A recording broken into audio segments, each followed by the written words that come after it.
आणि यानंतर आपण पुन्हा एकदा किल्ले शिवनेरीवरती जाऊयात। अगदी थोड्याच वेळात इथे मुख्यमंत्री आणि दोनही उपमुख्यमंत्र्यांचं आगमन होणार आहे। शिवजन्मोत्सवाचा सोहळा साजरा होईल। विशेष बँड पथक सुद्धा इथे सज्ज आहे।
महात्मा द्या संभाजी घ्या मोठ्याने बोलत आहे।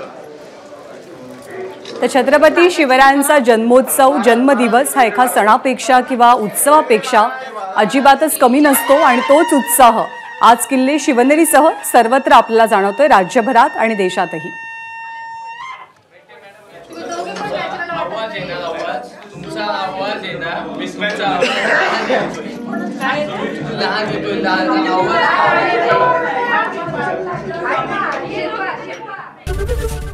एबीपी माझा, उघडा डोळे बघा नीट।